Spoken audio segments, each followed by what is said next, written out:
All right, so today we're diving into early retirement, but Yeah. and I know you know all about like the idea of it, but we're going to get into like the actual how-to, to like really actually doing it stuff. Yeah. It's one thing to dream about early retirement, right? It's another thing entirely to actually make it happen. You've really got to have a plan. Totally.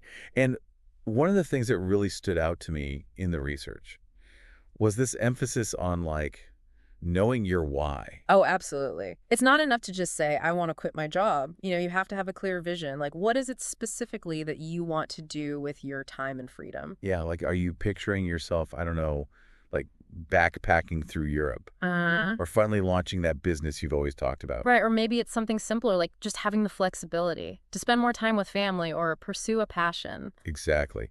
It's about designing a life that you're actually excited to retire to. I think that's a great way to put it. It's about intentionality. And having that clear sense of purpose is what's going to keep you motivated when you're making sacrifices along the way. That makes total sense. So once you've got that like really solid why, where do you even begin to like tackle this whole early retirement thing? Well, it all starts with a good old-fashioned reality check. You absolutely have to know where you stand financially.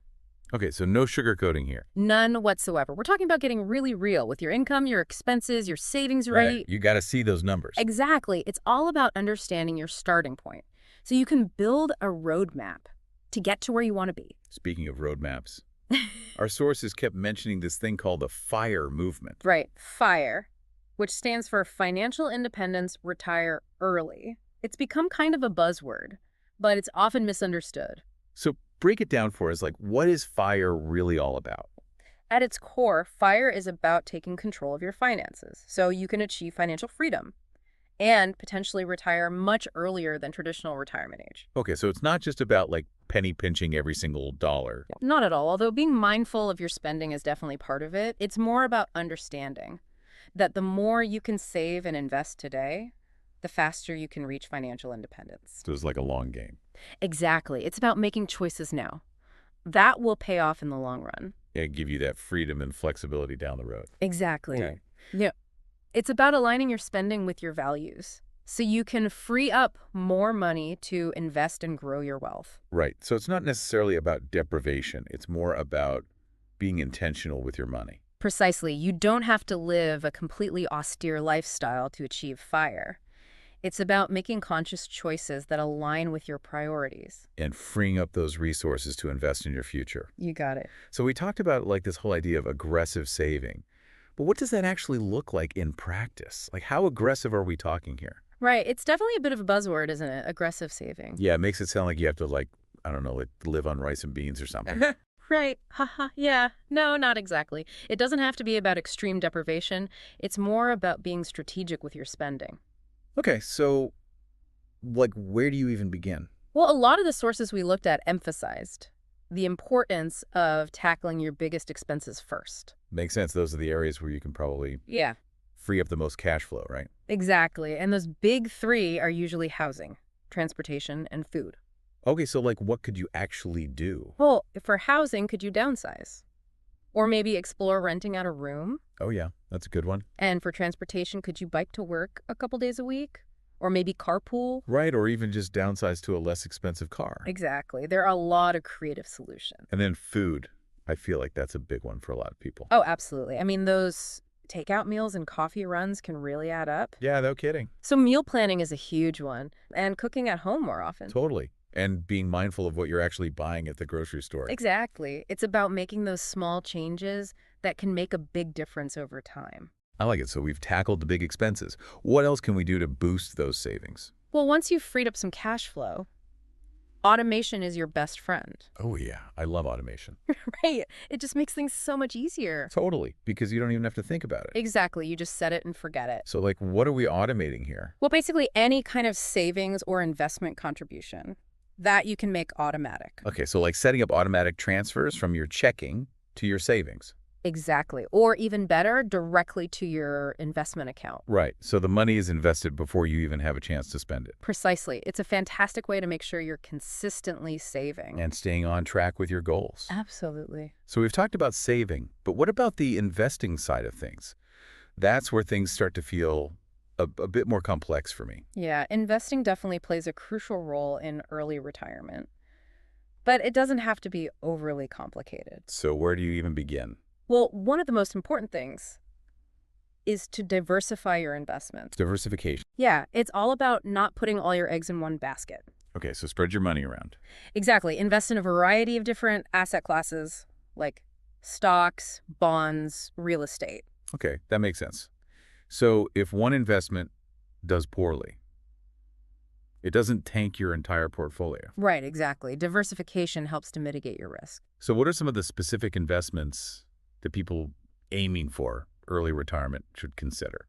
Well, one investment that our sources consistently recommended was index funds. Index funds. Yeah, have you heard of those? I've heard of them, but honestly, I'm not entirely sure what they are. So basically, an index fund is a type of mutual fund that tracks a specific market index like the S&P 500. Okay. And what makes them so great is that they're very low cost, and they offer built-in diversification. Oh, interesting. So with an index fund, you're basically investing in a whole bunch of companies at once. Exactly. You're essentially buying a tiny piece of all the companies that are included in that particular index. That's pretty cool. And it sounds like a relatively hands-off way to invest. Yeah, exactly. You're not trying to pick individual stocks. You're just riding the wave of the overall market. Right.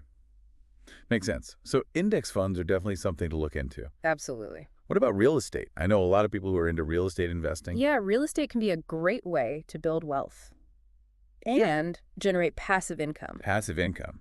That's the dream, right? Uh-huh. Right.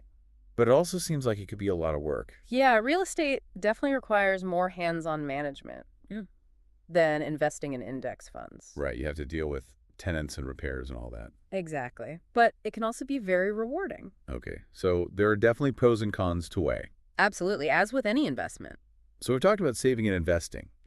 But what about the risks associated with early retirement? Like, I imagine there are some unique challenges there. Yeah, absolutely. I mean, when you retire early, you're essentially relying on your investments for income for a longer period of time. Right, because you're not working a traditional job. Exactly. So it's crucial to be mindful of risk. Okay, so what are some of the things that early retirees need to be aware of? Well, one big one is a longevity risk, which is basically the risk of outliving your money. Oh, wow. Yeah, that's a scary thought. Yeah, it's definitely something to plan for. So how do you even begin to address that? Well, one of the key things is to figure out your retirement number. Your retirement number. Yeah, it's basically the total amount of savings you'll need to cover your living expenses throughout retirement. Okay, so how do you actually calculate that?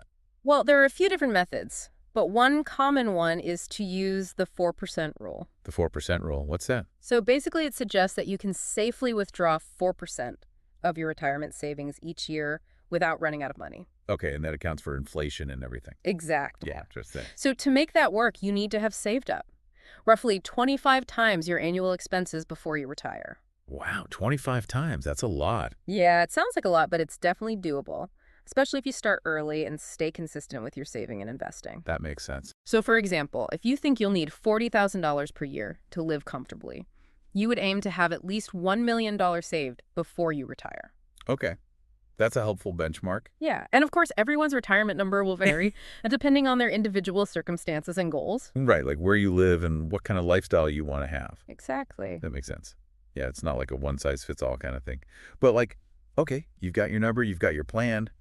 But what about like, you know, life happens? Oh, absolutely. You can't predict everything. Right, like what if you have an unexpected medical expense or the market crashes or something? Exactly. That's why it's so important to build flexibility into your plan. Okay, so like what does that actually look like? Flexibility? Well, for one thing, it could mean being open to adjusting your spending habits if you need to. Right, so like if your income changes or your expenses go up. Exactly. You might need to cut back in some areas or find ways to boost your income. Okay, that makes sense. Yeah. Anything else? Yeah, another aspect of flexibility is being open to the possibility of working part-time in retirement. Oh, yeah. Like if you need to supplement your income. Exactly, or even just because you want to. Right, like maybe you're not quite ready to fully retire. Exactly. So it's about having options and being adaptable. Precisely. And I think it's important to remember that retirement isn't just about like not working. Right. It's about so much more than that. Yeah, it's about designing a life that you're actually excited about. Exactly. A life that's aligned with your values and your goals. And that might look different for everyone.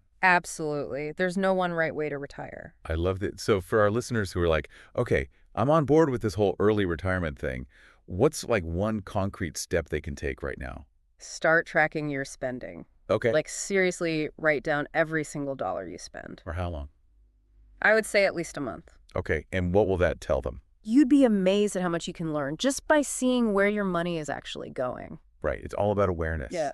Exactly. Once you have that awareness, you can start to identify areas where you can cut back and free up more money to save and invest. So it's like the first step to taking control of your finances. Exactly. I love it. Well, this has been an awesome conversation. I feel like I've learned so much. Me too. It's been a pleasure chatting with you. And to our listeners, we hope you feel inspired and empowered to start taking those steps toward early retirement, or at least towards a more intentional and fulfilling relationship with your money. Absolutely. Remember, it's a journey, not a race. So true. All right, that's it for today's deep dive. Thanks for tuning in, everyone, and we'll catch you next time.